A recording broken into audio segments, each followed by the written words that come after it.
we're already recording. You ain't gotta sweat that part. Let's hop into it. So, Steven, how's things going on your end in real estate? What's happening new in your real estate for you? Yeah, well, and I'm in the Bay Area. I'm in Oakland, California, Right. and it's a very, very interesting time, man. I mean, I think first of all, obviously we're in a high, well, I say high interest rate environment compared to where we have been Yeah, over very the much so. last few years, right? Agreed. Historically, still kind of low, but where we have been, I think, is what has caused in my world Hmm. the stagnation or the slowdown of transactions, which Okay. is creating a bunch of opportunities for investors to purchase properties at better price points. And I think, in the Bay Area, our average cap rates, right, Hmm. are below the average interest rates, right? And Right. so that causes a problem for people who are wanting to buy properties where, hey, wait a minute, my rate's going to be higher than the rate of return on the building, right? Right. Right. And so, look, I mean, really the only way you can do that is if you're paying cash for a property or you're willing to, deal with negative leverage, meaning that the banks, you're not making money on the bank's money, you're losing money on the bank's money. That's negative leverage, right? And so if you're Got it. willing to do that for a period of time, you can get a loan and do that. But other than that, transactions have came way down. So now that requires sellers, Mhm. right, Right. to meet the market. If they want to sell the property, it's going to be at a price point or terms to where a buyer can acquire the property and it makes sense. And meaning that it makes sense where you have positive leverage or there's positive cash flow. It's not like it was a year and a half ago where, man, you just listed a property Yeah. and Well. you got ridiculous, right? Yep. Ridiculous amounts of buy offers above asking price. Nobody really cared about the returns on the property. People just would buy it, right? And that's when Right. there's 2% money out there. That's what you see. So that has changed from which last quarter made it tough in terms of the amount of transactions. What we've Mhm. seen this quarter so far, though, is an increase in investors looking at deals, making offers, all right, working deals, and then in our shop closing deals, right? Nice. And I think that Nice. investors are feeling better about where we are in the sense of, hey, look, this is where we are. Maybe the world's not going to fall off a cliff, Right. but on the flip side of that, sellers are beginning to be a little bit more reasonable. Not all the way, but they're beginning to be more reasonable. You know what I So mean? yeah, I know what you mean. Something tells me that half the time, sellers aren't always reasonable in general. Like it seems to be something that just kind of happens, where Yeah. some of the brokers that I talk to and some of the agents that I've spoken to, they'll have these the sellers with these radically drastic numbers, and you as a broker or agent is like, come on, man, like that's not going to work. But you do it. Some of them do it anyway. Yeah. But I've always wondered when you get sellers like that, and let's say you have a buyer, let's say Oliver comes up and says, "Hey, listen, Steve, I'm out to get this property. What's up?" And you got to talk to the seller, and the seller's like, "Hey, I want 25 million for this property. The property is only worth maybe 20, 22, something like that." How do you, as the broker, approach that and deal with that? Yeah. I mean, a great question. And that's the bane of the broker's existence, right? Right. Is that the majority of sellers Mm, want more than their property is worth, right? right. And so I think that the first of all way that you approach that is in how if you're meeting with someone for a listing appointment, it's about how you deliver your presentation, and a lot of times agents and brokers are just coming in and presenting, all right, Right. Right. and then getting to here's the comps and here's the price without understanding the story about Mm, the why the seller is wanting to sell. Every seller has a motivation, got it. right? And I think that when we can, whatever our price that we suggest ends up being, Mm-hmm. we can get to that point better if we can understand the seller, Right. understand the property, and understand the story behind why the seller wants to sell. Then we can tie that in to the comps, the price points of the financials that we've been able to determine the price range that we feel that the property will get sold on, right? Right. It's just hard to do that when you're talking to somebody and you're just presenting without listening, and then this person wants $1 million more than you're willing to give them or get willing to sell it for. Right. Then it becomes like a argument style negotiation, right? Yeah. And a lot of agents are like, well, look, let me just get this listing, and then we can work them down on price. In Right. fact, in some of the bigger brokerages, Marcus and Millichap is probably the biggest one that does this. They will just get the listing listed at a ridiculous price, knowing that they're going to work the seller down, and then they've got a big enough network to market the property to where it will Mm. get sold. You know what I mean? Yeah. Now, that's if you're a big brokerage You can do that. and you're selling large volume, Right. that can work. If you're an independent broker, and you need this property to sell for you to stay Right. in business or for you to earn a living, that ain't gonna Right. work, man. And I just think it sets up a bad situation that you're gonna have to come back in and retrade the price of the listing, or you're gonna have Right. to field a bunch of seriously low offers, and so it creates a tough situation, man. And I just think that in my kind of personal philosophy Hmm. over the years is I don't want to take a listing to where I know it's not going to sell at that price. Got it. Got it. And now I've done it. It's something that we have to wrestle against every day now, Hmm. right? But I've recently a few people told, look, I'm not going to be able to sell that property at that price. We only make money when the property trades. Hmm. So I don't think it's going to trade at that. I'm just being honest with you, right? And that's kind of the guidance I've given. However, right? Okay. Right. Also, there is sometimes where the property is slightly over where you think it will sell. And if that person seems reasonable, Hmm. I think that's an instance where we can work together and work to get to that price. But if it's unreasonable, Right. then not only are we going to waste our time, but we're going to damage a relationship with the seller by not being upfront with them because they're gonna think that we can get this thing done for them, and they're going to put their faith in us. And when it doesn't happen, instead of them looking and saying, "Oh, the market, is not there," they're going to say that agent, that broker, they couldn't get the job done. You know, Got it. Right. Right. Which sets a and bad that's precedence going down the road. yeah, man. And then I mean, another on the flip side of it, as we move into a buyer's market, right? Right. Which I don't know if we're 100% there, but I feel like we're moving there for sure. Right. Um, where the buyers have more leverage in the negotiation. Hmm. You also, if you're listing properties ridiculously, then buyers are not going to take you serious, man.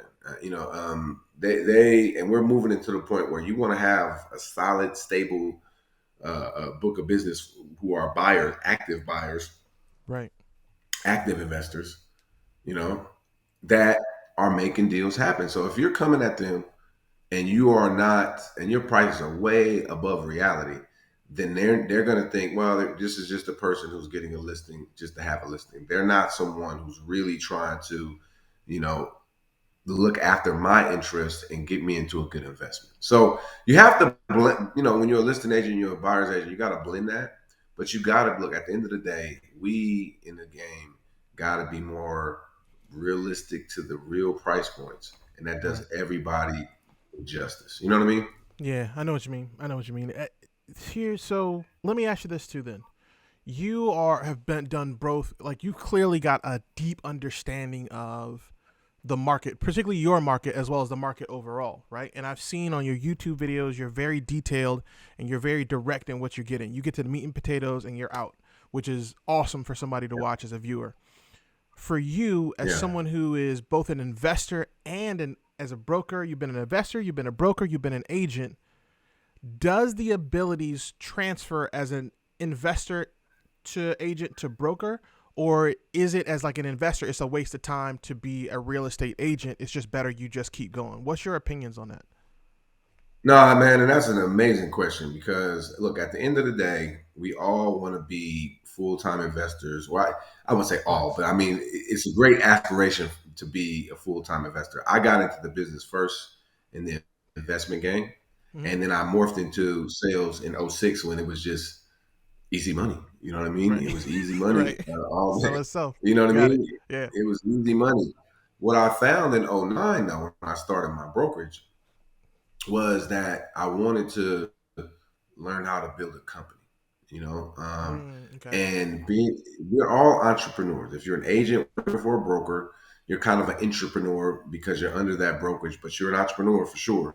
Right. If you run a brokerage, you're definitely an entrepreneur, and if you're an investor, you're definitely an entrepreneur, right? And but building a company is another level of entrepreneurship. It's like the next level. It's like the next step. You know what I mean? It's one thing to be an entrepreneur. We go out, we eat what we kill, we make, have a vision, we bring it to life. We use capital and people and resources to make that vision come alive, right? Right. But then building a company where the company itself, is doing deals. The company itself is bringing in revenue. The company itself is building value. The company itself has equity and value, Right. right? Right. Is what attracted me to building a brokerage, right? Got it. Got And it. it's no easy task, by the way. No easy task, man. I believe it. I believe it. I will say this though: all the skills they are intertwined, right? Okay. First of all, being an agent, it's hard to be a broker if you don't know what it's like to be an agent, right? I mean, I guess it can be done, but you need to know what as an agent what it requires, right? And a lot of us, and I'm still a producing broker, right? Which is, I've given myself 5 years from this January to the point where I'm not going to be a producing broker anymore. I'm going to be Right. a CEO broker. And Nice. what I mean by that, what I simply mean by that is that um, we are going to be to the point where we're building. I'm going to be building and expanding the company, not listing and selling. And Right. a big part of that then means that primarily will be out investing into deals, right? So we Mm. corporately do syndications as a brokerage, and that's something I think a lot of brokers, a lot of investors do syndications like individually. Like, hey, I'm a person. I'm going to do syndications, put investors together. Right. What we're doing is, as a company, saying, hey, this is what we're doing corporately. And this is our big, what's called a growth opportunity, how we're going to grow, how we're going to expand the company, right? Mm-hmm. Mm-hmm. So it is like a company like a Goldman Sachs, let's just say, they're in the finance industry. They started out being an investment banker, and they are the largest or one of the largest investment bankers, right? Right. But their business is vast. They do trading. They do different types of finance. They have different arms of what they do, right? And all of those skills are intertwined. And I think if you're going to be a real good investor, you have to understand the brokerage world because you should be in one way or another working with brokers. Right. The most successful investors I know kind of have a stable of their favorite brokers to bring them deals, number one, Mm-hmm. but also to sell their properties, number two.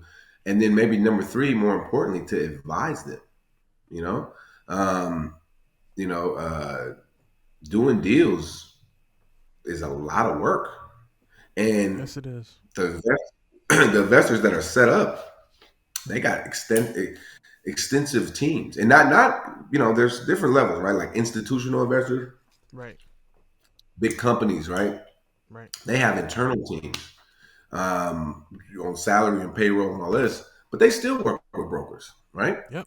Yep. But most individual investors, even if you got 10 units or you got 10,000 units, may not be institutional. You got to have a team, and a big part of your team. I don't know not one commercial apartment investor that doesn't have a stable of brokers. At least a couple, three that they prefer. I know many that have.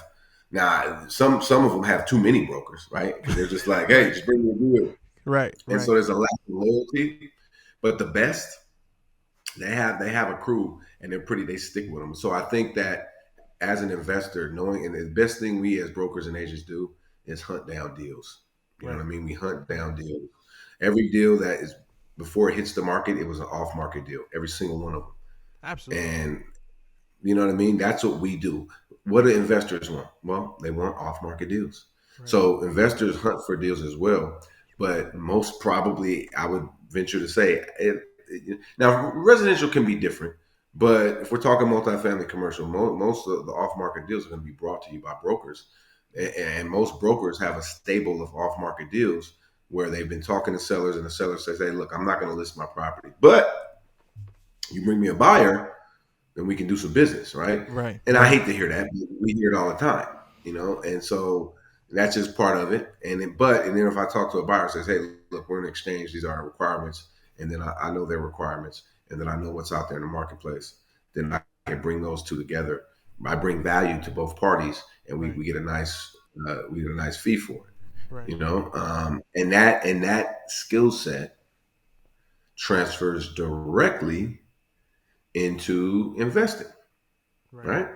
And like, a good part of the deals that I've done, probably all of the deals I've done, I mean, not all of them, but have came through my brokerage one way or another.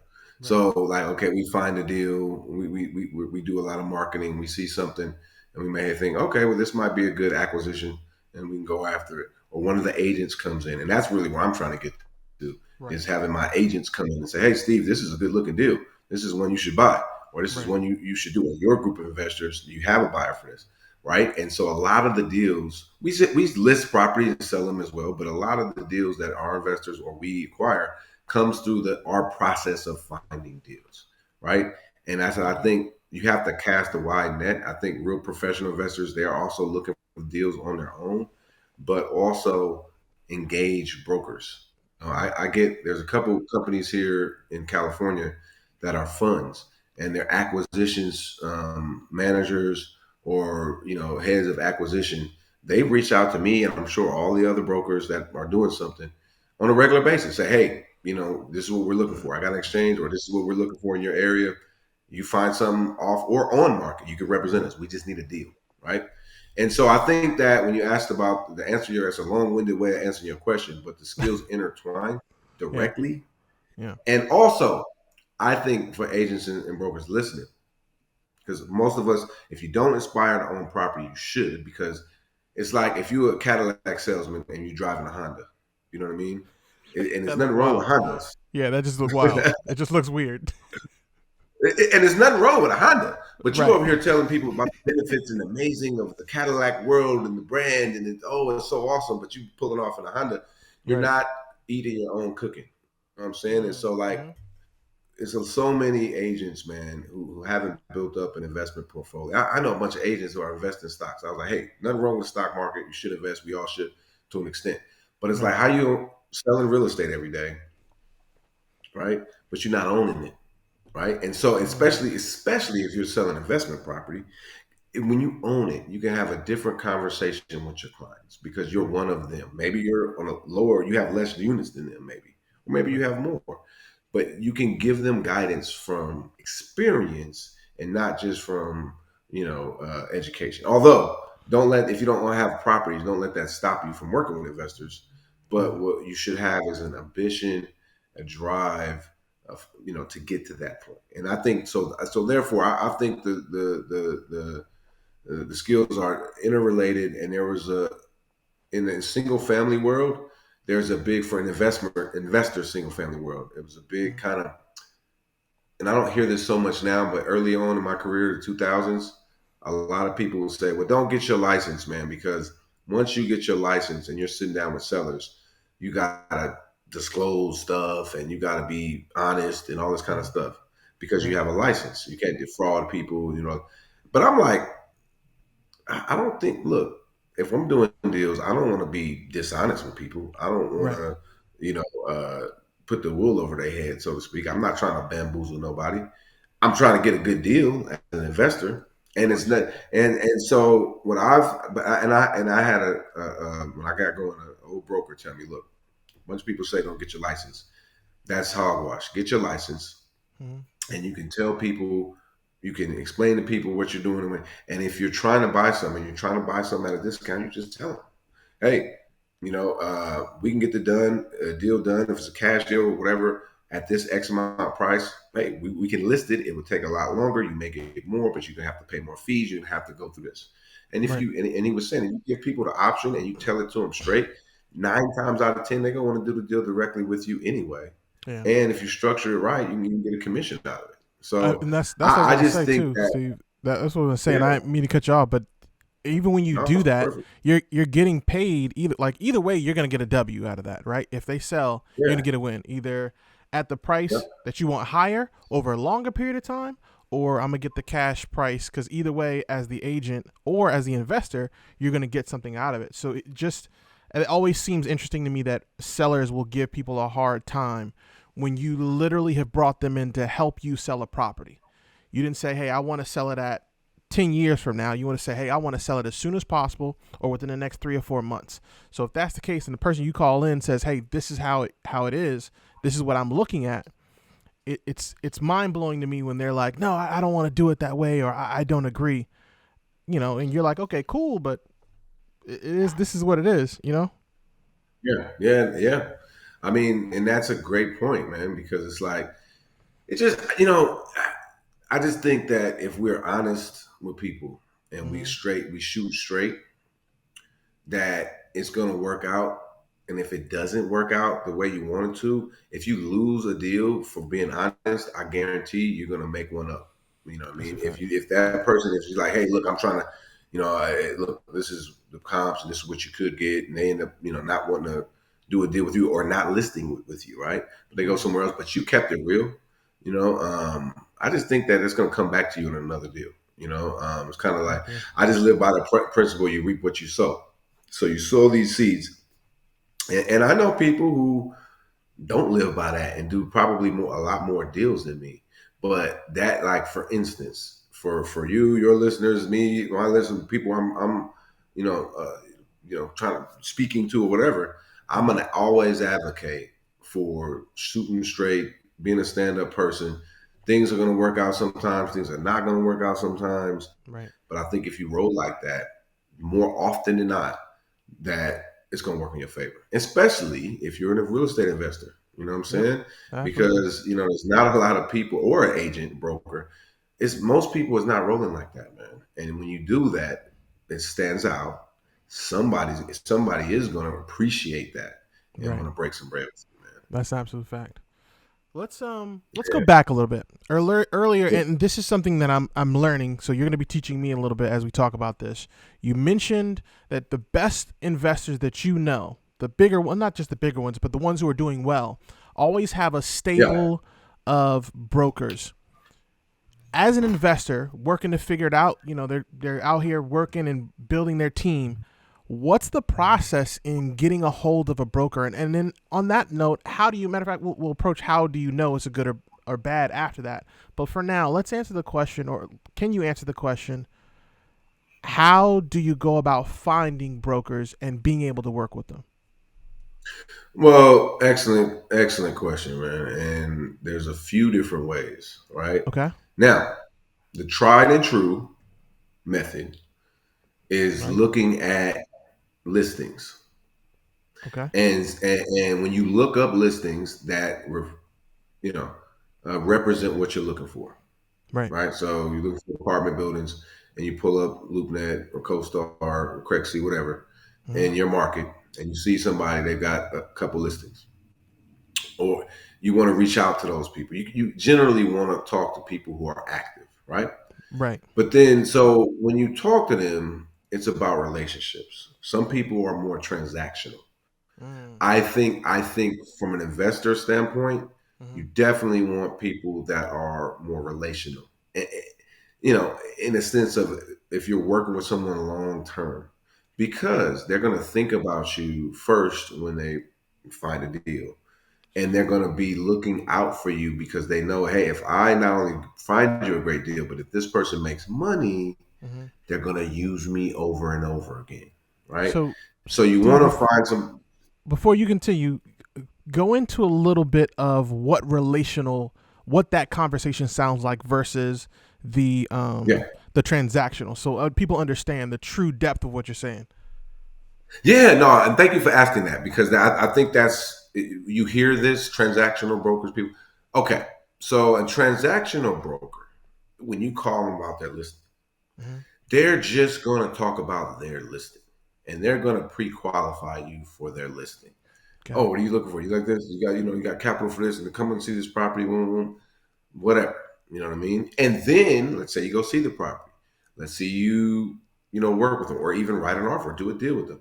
It's always going to be about that deal or the next deal. Okay. Now, this can be, I don't say confusing for investors, but it can be kind of misleading because transact the difference between the transaction, the deal, Hmm. and the relational person or broker is someone wanting to build a relationship with you is going to ask you questions about you and what you are trying to accomplish, Got it. what your rate of returns requirements are, what your cost of capital is, right? What your long term and short term goals are, right? And what are you looking to get from this whole real estate investing business, right? And when you encounter people that either ask you those questions directly, inquire, and or follow up with you in a way where they're looking to figure out what your interests are, Hmm. right? Then when you do that, you can serve someone's interest. When I know, hey, I want, because I'll ask investors all the time, well, what's an ideal investment property look like? That's kind of my Right. one of my go-to questions I ask, right? And when someone, I had this happen yesterday. Someone said, I just want to make as much money as I possibly can. And I told the guy, well, thank you for saying that. Everybody says that. What does that mean for you? What does that look like? Right. Right? Because I want to make as much money as I possibly. Everybody wants to make as much money as we possibly can. You know what I mean? Right. You're looking for value-added deals. You're looking for stable deals. You're looking for B2C property. You're looking for apartments. You're looking for industrial. Or you looking for specific types of value-added properties where, like for in my market, you're trying to come buy tenants out, or you're looking for type of properties where you can add additional units to it. Hmm. Are you looking for a property that you can add the use? That I just rattled off the top of my head like 8 to 10 questions, right? Right. That would direct me differently on based on what you're trying to do. So I'm trying to make money as much as I can. I have no context for you. All I'm going to Right. do is just send you a deal, send you a deal, send you a deal, send you a deal. I have no idea whether you're going to like that deal or whether you're not going to like that deal. Right now, most Got it. investors, to their defense, like yeah, everybody wants to make as much money as you can. So I mean, in a way, that's better than saying I don't know, right? Right. But when like if we work together on something, it's gonna force somebody to sit down and really crystallize what they want. Because I'm gonna ask those questions. I'm gonna be persistent about it. Right. And then I do have some clients though that'll tell me right. There's this one institutional deal. But I haven't done a deal with them, right? But I will send them deals, only deals that he's mapped out. But they're very specific with their criteria, right? So I'm not Right. sending them deals every week. I'm sending them only deals that, based on his criteria, based on what they want, based on our relationship to this point, he has expressed to me that he wants, right? Every single time I send it to him, I learn something else because he tells me, no, I don't like it because of boom, boom, boom. So that is helpful. Even though we haven't closed the deal, I Right. know we are building a relationship because I know what he wants. I know I have a real good idea of what he don't want, right? You know what I mean? Right. And Right. as we move further down that line, we get closer to what he wants. Now, so a transactional person or company Hmm. is going to just deal you. Oh, I got this deal. I got that deal. I got this deal. It doesn't matter if that deal fits your criteria or not. And I think this is dangerous, especially when you're doing a 1031 exchange, right?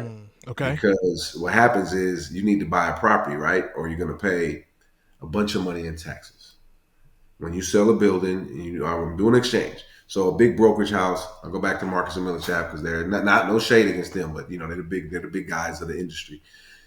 They will list your property, no problem. They'll get it sold, no problem, and they're probably gonna get you into a deal. They're just turn and burn, man. They're getting Right. you into a deal versus really understanding first of all the asset that they're selling.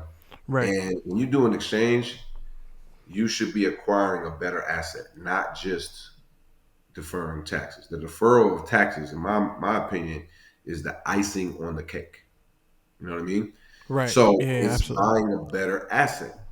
Now, what does that mean? Okay, it can mean more cash flow, better location, better building class, better, a newer building, newer market, whatever that means to you. But if you don't, if the broker hasn't taken the time to figure out that investor's reasoning for selling, then they're Hmm. not going to be able to figure out the better asset. They're just going to slam a deal down their throat because they don't want to pay taxes and they know that, right? And they got them, Right. and they know, look, we're just gonna send them a bunch of deals, and then time's gonna get short. They're gonna have to make a choice. We're gonna turn and burn, turn and burn. So when I say transactional brokers, what I mean is turn and burn. Now, let me just say this as well. There's a Okay. bunch of people in my market that sell a bunch of properties that also, are relational. You know what I mean? So just because you're like a relational or relationship driven brokerage Hmm. doesn't mean you can't do a bunch of deals. There's a company called the Case Group, and they do, and in fact, they're nationwide, but they're based here in the Bay Area, and they do single tenant, triple net. You know what I mean? I mean that is Wow. they are the kings of single tenant, triple net brokerage, at least in California. And most of the stuff they sell is throughout the country. But I mean, they just dominate, man. You know what I mean? I'm Wow. talking about like hundreds of transactions a year. And if they didn't do $1 billion last year in sales, I would be surprised. Right. Um, but they're relationship driven. They have relationships with all the top buyers Interesting. and sellers of these single tenant type properties. Interesting. Now Okay. they blend that with their machine in terms of their company and their operations. So they're and this is they to my knowledge, they're Hmm. not under like a big corporate brokerage. I believe they own their own shop and they're independent. Now I could be wrong about that, but I'm pretty sure because I don't when I see all their marketing, I don't see a brand. I see their company, the Case Group. Yeah, it's interesting you mentioned that though, Steve, because like my next question to you was going to be, hey, does it matter? Like, are we looking for places that aren't as big? Because the bigger companies, just like any big company, the larger the production gets, Yeah, not necessarily the less the quality, but the different the process has to be, and it makes sense. But to hear that there's another company out there that's doing it and still has those relationships yeah. is absolutely impressive.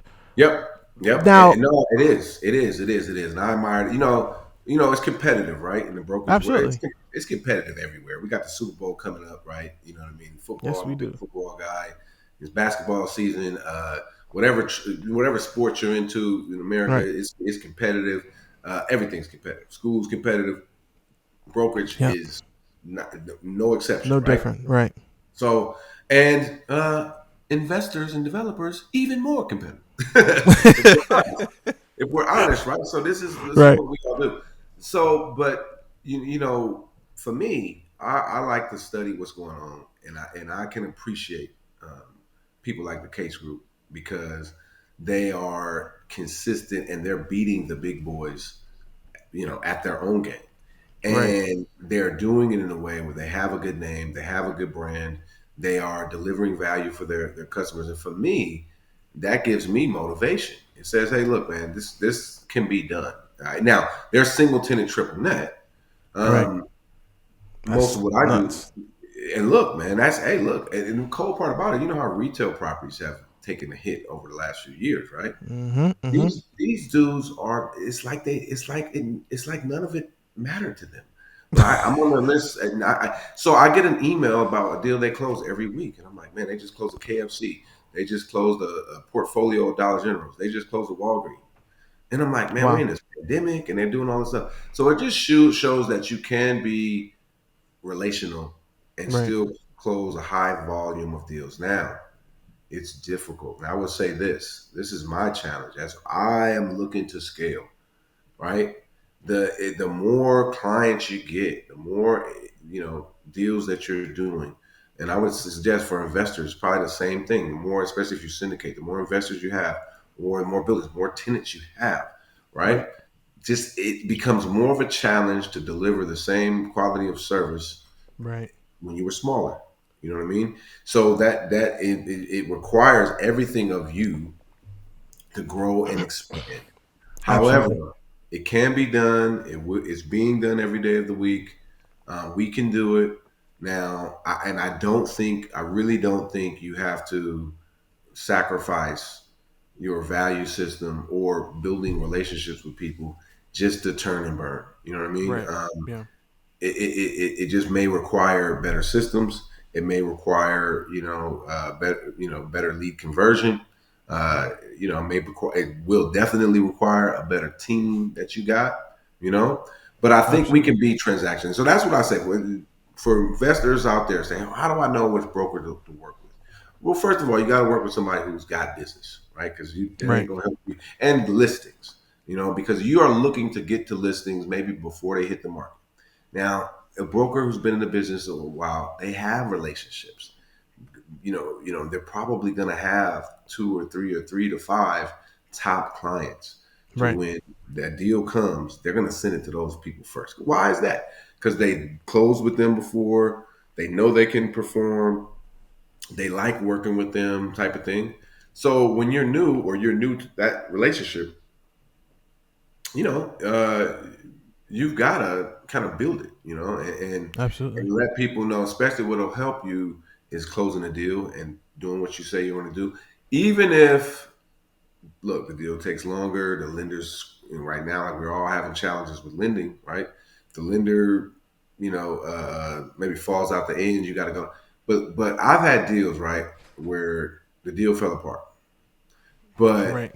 Yeah. It either happens. the client that I was working with was like, "Hey man, I appreciate the way you handled that."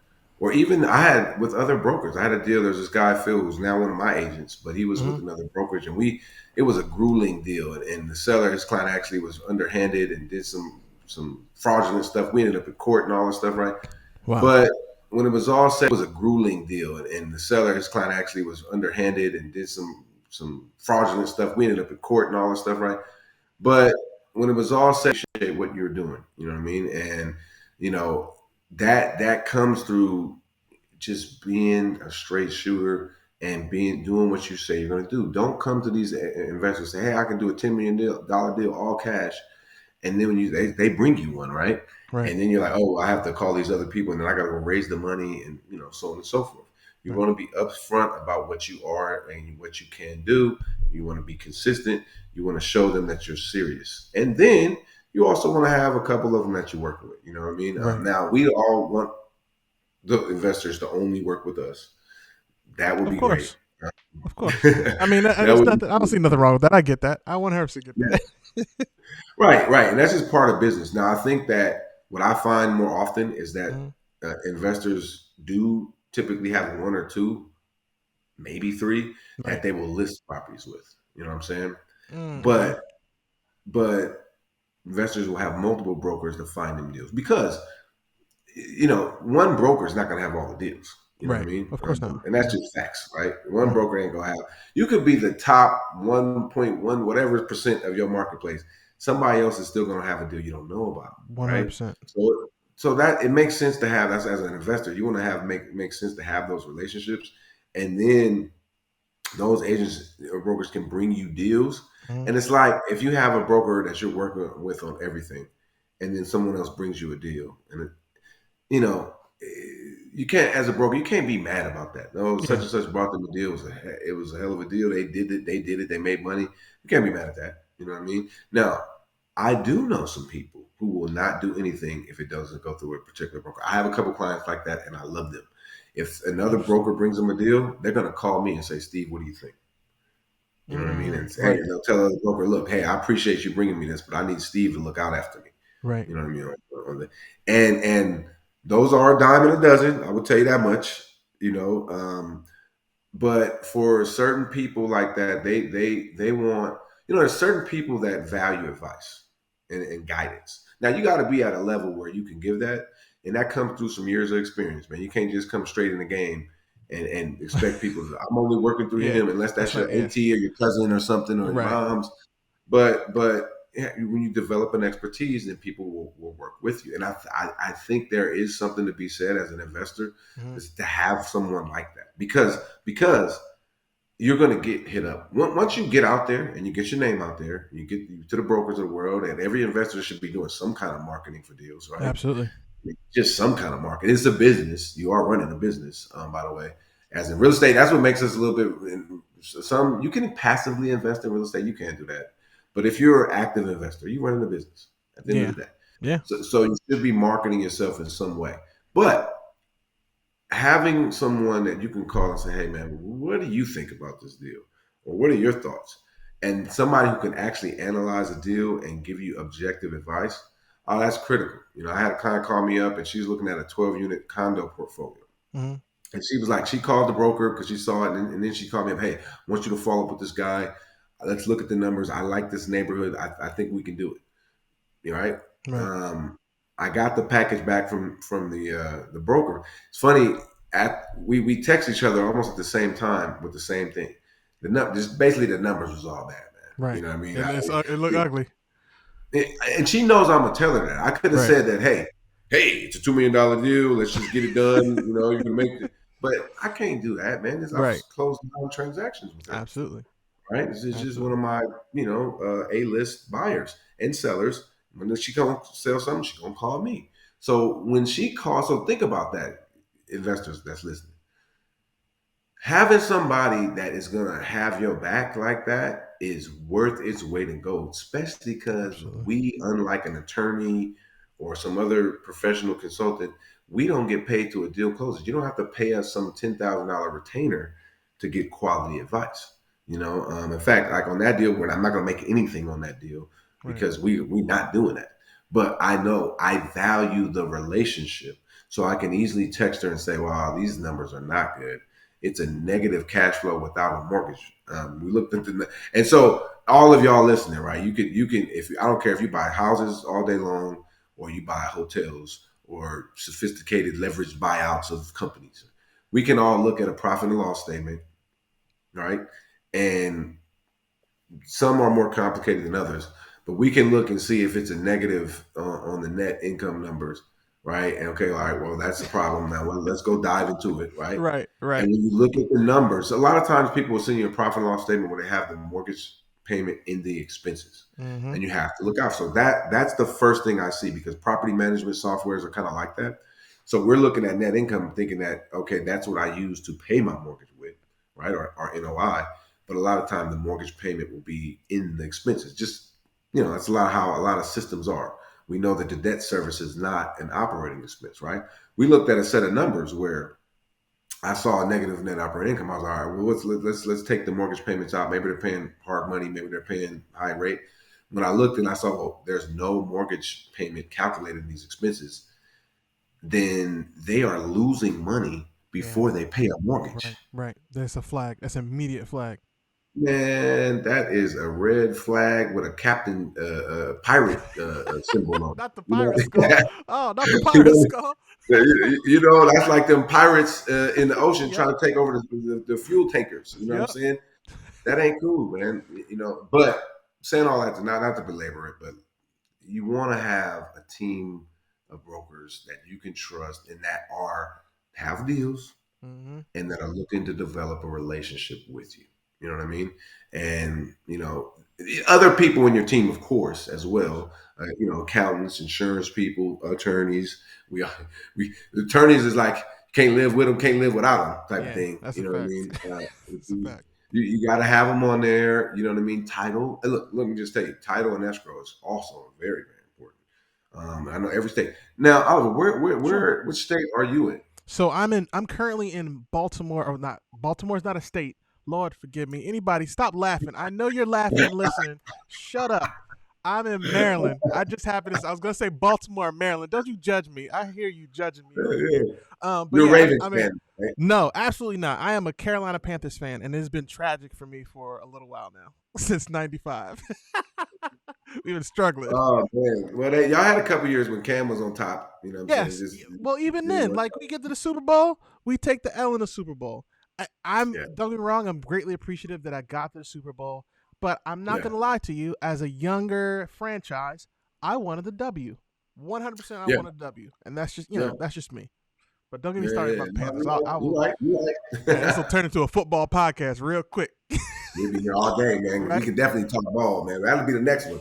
Bet. Say no more. Say less. All Right, right. right. So, Steve, man, that's.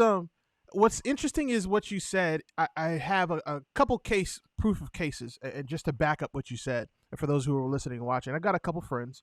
One by the name of Vadim.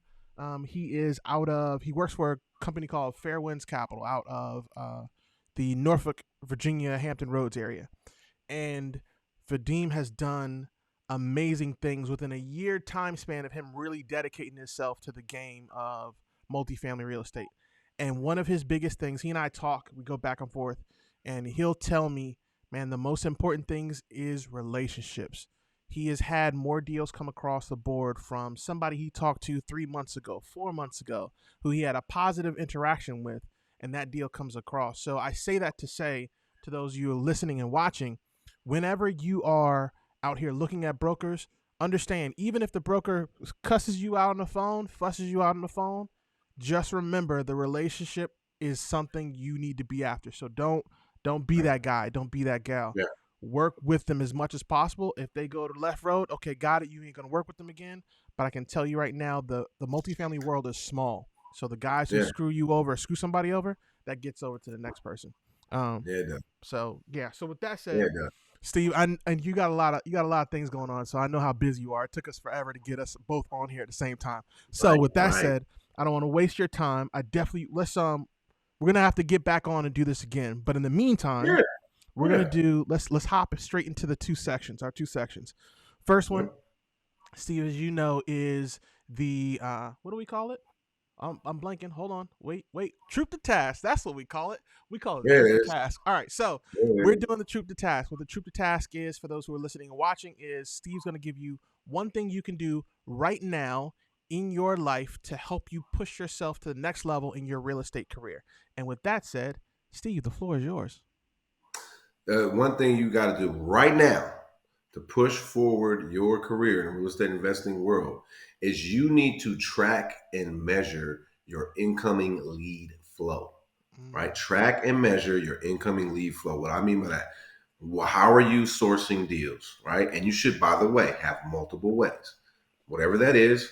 Right? Whether it's direct mail, cold calls, driving for dollars, working with brokers, pulling up properties.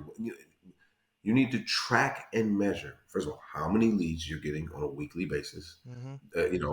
where those leads came from, right? And then you need to have a system to track those leads, the contact, when to follow up, the appointments, right? And when I say a system, some sort of, software program. I mean, I guess you could use, old school pads like we used to, but there's so many CRMs for investors. I use Podio, but there's so many systems out there that you can use to track and measure your incoming lead flow, right? And you should have a goal of how many leads you're going to get every single week, and incoming property leads. If you're raising capital, incoming investor leads, whatever leads, you need to have them, right? You are running a business. And so you need to track and measure them, where you're getting them from, what they are, and what the next steps of follow up are on that lead. And that'll increase your business for sure.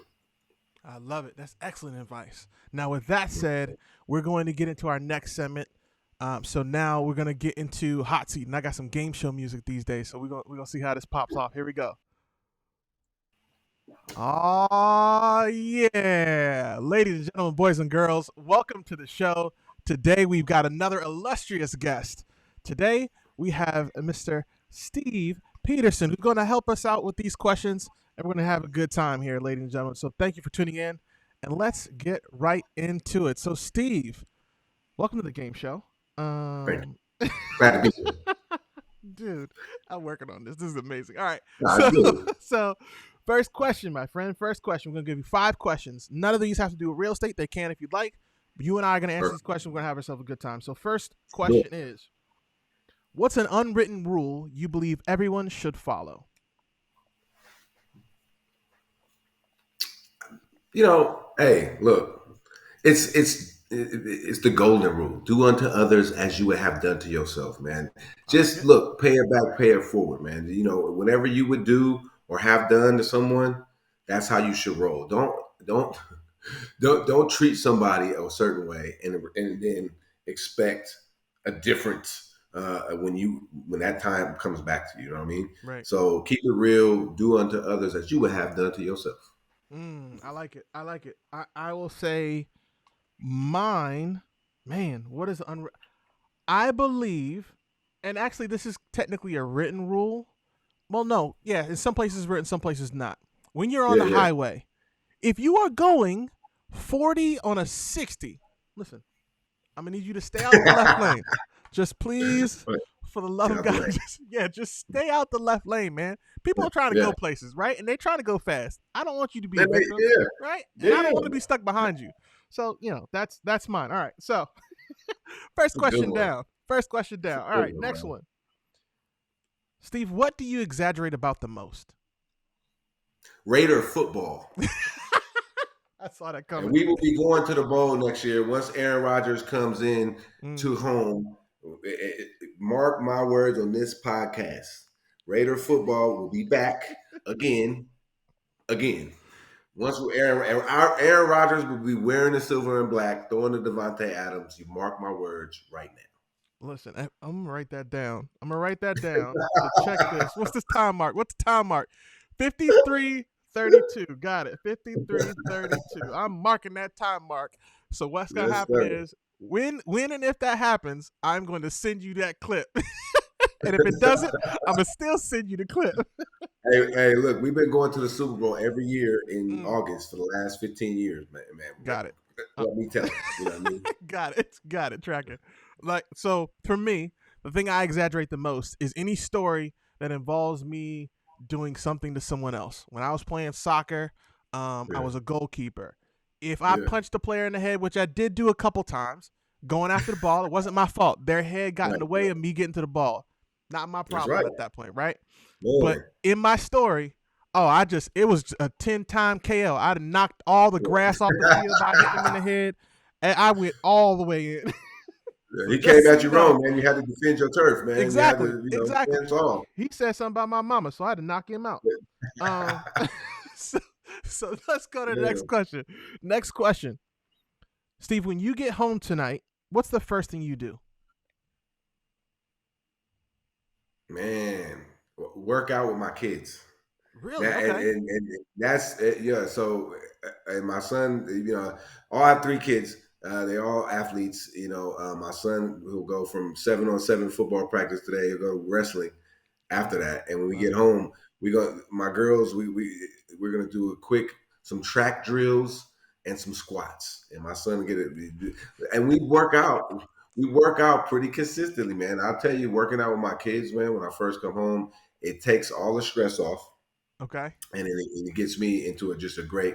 So when I get home tonight, we gonna get some squats and some track drills in, and then go and break some bread, get some dinner. I know it sounds boring, but the No, kids are gonna be worked out, and it kind of keeps me young and in shape as well. no, I like that. I like that. My kids are 4 and 9, so they're not doing any workout programs at this point right now. Not yet. We'll get Yeah, there. yeah, yeah, yeah, But yeah, yeah. as soon as I can, I'll get them practicing soccer every time I can when I can. Yeah, So that's man. I'm gonna have to I might implement that one. So my answer might change from later or for Yeah, later on. But for right now, when I get home, oh man, what's the first thing I'm doing when I get home? Oh, I'm getting out uniform. I swear to everything on God's green earth, Lord, I love the U.S. Army. Father, forgive me. Uniform be uncomfortable at the end of the day, boy. You be yeah. your I feet be bet, hot. man. You be hurt Yeah, right. totally for no reason. Oh man, I gotta get out of uniform. That's the first thing I'm doing when I First get home. thing, Out of uniform. first Clearly, thing. clearly it didn't happen today.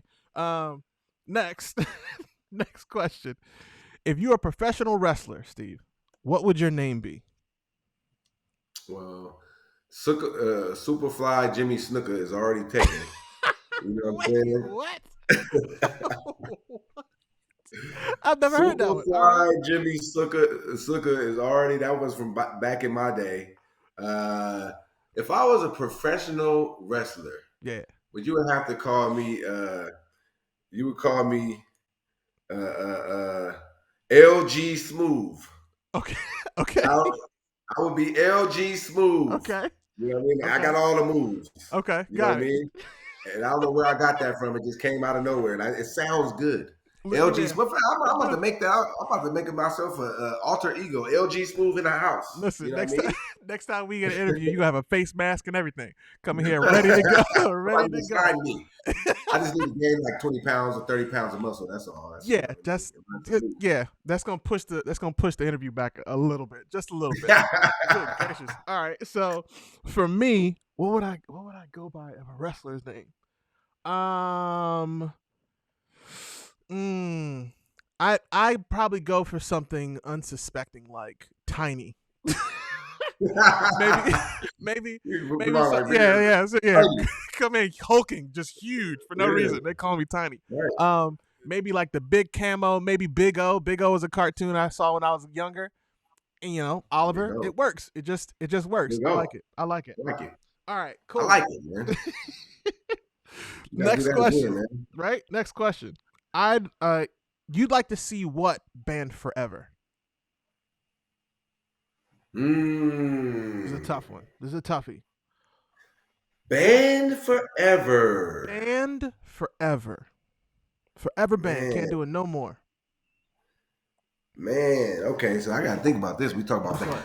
No sweat. Here, you think I got one for you. It popped in my head Yeah. just now.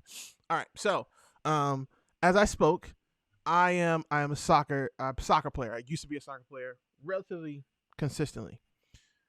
One thing that I wish was banned forever, the whole diving, and this is across all sports.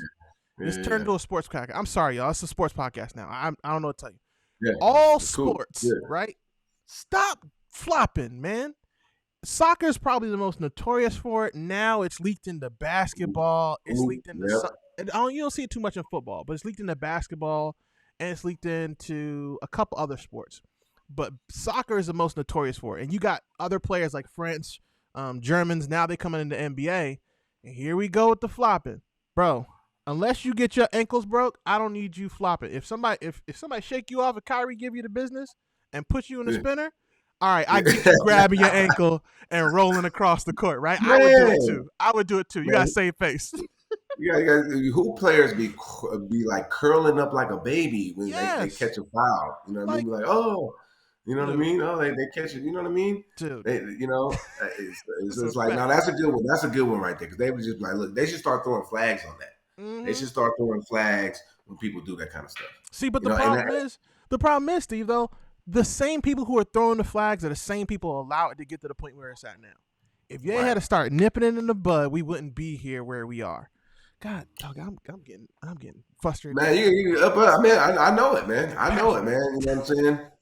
Well, and I since we on sports, man, you know what I mean. And here, it is. We on Super Bowl Eve. It's Hmm. coming up. It's about to be here. It's about to happen. And we talking about being banned forever. Is what I would like to see, man. Is when people, it's a big game coming up. People, Hmm. talking smack about the game, right? Got it. Yeah. When somebody when somebody talking crazy, you know, um, to people Hmm. at the game, you Hmm. know what I mean? And your team is losing. I would like to see when people lose, their team loses. You cannot talk smack. Your mouth is banned forever from ever talking again. You know what I mean? When Not you ever again. lose, Ever again? you are banned forever. At the game. Now you go home and you can say whatever you want to say, Right. but at the game, you Okay. cannot say nothing else. Now Okay. I'm rolling with the Eagles, but if the Eagles happen to lose, Hmm. it's gonna be half everybody in the stadium because the Eagles fan gonna let you know about it. And if they happen to lose, That's you true. know what I mean? Yeah. They shouldn't have to say that. Now I'm a Raider fan, so I hate the Chiefs. So I hope they win. You know what I mean? I hope they win. I hope they win. You know what I mean? And Right. but if you talk a mess and your team is out of it, you know what I mean, or you lose is at that game and you at Hmm. the stadium and you spilling beer on people, or you fighting people, and then you lose, Get him you up out of banned. here. Get him up out of here. Still at the house, man. You can't come to the game no more talking crazy. You know what I mean? Listen to all that. I should have been. I coach ball. Right? I should have said Right. I think it's parents who talk crazy to the coach. especially when we win a game. You lose, Yeah. okay, you say what you want. When we coach a game and we win, parents that talk crazy shouldn't be allowed. I'm like, we won the game. That's part two shouldn't be banned. You know I what I'm I saying? I like that. I can co-sign with that. That's a good call. That's a good call because you got a lot of people who will talk all trash, and then when the game's over, Yeah. they try and Oh, they no, ain't no, saying don't nothing. sneak out now. Yeah, don't sneak Yeah, out now. Come they on ain't back. saying nothing, and they, you know what I mean. Now, I've been guilty of it myself. You know what I'm saying? I'm a Raider fan. You know what I Right? mean? But now, and Raider fans is the main ones be at somebody else's stadium talking crazy, and then game's over. It's like we got so many L's Yeah, that it's like, yeah. whatever. Just keep it cool when you're in somebody's stadium, man. For you be on TikTok and knocked out. You know what I mean? Nobody want to be that guy. Nobody wants to be right, that guy. right, right. And Come oh, on. you know what? In a movement of solidarity, I'm going to Yeah, support you with the Eagles. I'm gonna go for the Eagles this weekend as well. Nothing yeah, against the Chiefs. I don't have a dog in the fight, but I would yeah. like to see Jalen and the Eagles Oh, take it again. Particularly yes. Jalen. Jalen's got a really dope story, and we all watched Man, it transpire. That's what's so cool about his yeah. story. That's, I mean, and you got two black quarterbacks dueling it out. That's a fact. First time ever. That's a fact. And I mean, they're both, Mahomes is probably at the top of the quarterback world. Uh, Yes. I would say Jalen Hurts is the MVP this year. I don't know. Yeah. We'll find He's out. definitely I up think. for it. Yeah. I mean, but you like what you said, his story, and we watched it unfold. And I think when you talk about one thing I teach as a coach is discipline. Our theme is discipline, honor, and respect. Right. That's what Mm-hmm. we try to teach these boys. I know in the military, it's big about honor, discipline. Those are important things. Well, we have a role model in Jalen Hurts of somebody who worked his butt off. Right, he got benched in the national championship game. It wasn't like he threw three picks and it was his fault that they were behind. Yep. It just coach made a change. For better or worse, they came back and won the game. So you can't come at a coach and be like, "Oh, you're an evil coach. You made a bad change." It's like, "Oh man, that's a tough call." And Yeah. then he lost out on his spot the next year. Came back to that, but got his team Alabama to the championship game when Tua was hurt in the I think it was SEC championship game, Yep. right? Yep. Then he goes to Oklahoma. First of all, his freshman year, he lost to Deshaun Watson. Many people don't know about that. Deshaun Watson beat him the last play of the game Oh, when he you're was a right. freshman. Oh, you're So right. so Yeah. he yeah, so he's had, but you never seen him blame anybody. You never seen him point the finger. You never seen him act the fool on the sideline. Yep. You never seen him say anything out of pocket towards Alabama, Nick Saban, or anyone. You never seen him do anything. He is the ultimate professional. He is a great leader. I think he's going to get a Super Bowl ring and an MVP this year. And you know what I mean? I mean, what a great story. In today's Yeah. world of sports, Yeah. and he's just consummate. I think it's third year in the league. I could be wrong. Maybe it's his second year. No, third year. And look, man, he's earned it. You know what I mean? It's going to be a battle, man, on Sunday, like what you're saying. I mean, and for it to be on this stage, him have an opportunity that would really, and even if he doesn't win, just to get there is amazing, Yeah. right? It is. It But really is. to win it, and you know how it is in the United Yeah. States. We forget about who lost the Super Bowl, man, all the time, Yeah. even though they was close. Outside of the Bills, we all remember the Bills. The Bills, poor Bills, man. I was a kid Nah, watching that, and they was just every game like, yeah, God, oh, they made I it mean, again. It was they got to made it the again. point where I think it was in high school or middle school at the point, and the kids all we would say was, "Boy, I love losing Super Bowls." That's what I remember as a kid. Like that's nuts. But then at the Yeah, same time, you look at it as I'm older, yeah. that took some talent. Them boys made a Super Bowl several times, Well, back it to was back. four in a row at least, Yep. and to get there, and they had some amazing games to get Yes, there. they You did. think you think about it, like just to be at that level consistently, getting to the Super Bowl, Yep. man, it's amazing. You know what I mean? And Absolutely. it just didn't happen for them, but they, like what you're saying, they put that work in. They was at a high level, man. So Absolutely. it's exciting, man. It's exciting to see. Well, it's gonna be a great game this Sunday, man. And I'm looking forward to it. And I'm thank you for having me on the show, man. This was fun, man. Absolutely. No, man, This was I great. enjoyed it. Yeah, I enjoyed it. Before we go, first of all, let's give a shout out to the Bills Yeah. Shout out to the Shout out to the Bills. Bills. Sorry y'all didn't win any Damar more Super Hamlin too. Bowls. I think we all got behind the Bills this year after Damar Hamlin, right? We saw Yeah, that. I definitely was rolling with them, and so it was great to see that they didn't make it, but they fought hard, and you could definitely see with him progression. they were missing him in the Yeah, playoffs because yeah. he's not just the guy out there. He's Mm. an All Pro, safety. So they definitely missed him when they played against the Bengals for sure.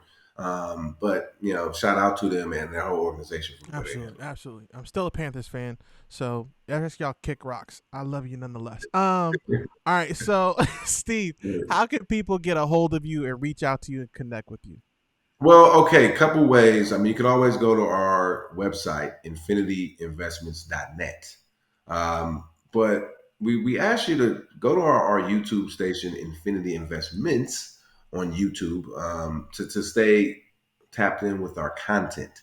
And if you go to our YouTube station, you will get content on a regular basis. You could also find me on LinkedIn. I'm on Instagram and Facebook and all that, but LinkedIn is the best place. I'm most responsive to, and the one I pay more attention because that's a business social media. So I mean, website infinityinvestments.net, YouTube Infinity Investments on YouTube, and then hit me Steve Peterson on LinkedIn, and become a part of the ecosystem, man. Soak up this quality content, and let's continue growing together and get just raising the bar of the industry, man. And I also want to say thank you for your service in the military, man. We all couldn't live and breathe the way we do, brother, without what you do on a daily basis, man. So, and I appreciate it, especially serving the country the way you are, but also serving the industry the way you are with this show. I appreciate it, man. Thank you very much. It is absolutely my pleasure and honor to be able to serve this country. That actually means a lot. So, ladies and Yeah, gentlemen, man. that said, had to clear my throat there. With that said, thank you so much for tuning in. We will see you next time. Until then. Oh, wait. Sorry. I forgot my slogan. Uh, I'm getting better. Sorry, y'all. Remember, you're better than you were, but you're not half as good as you're going to be. We'll see you next time. Later, everybody. Thanks.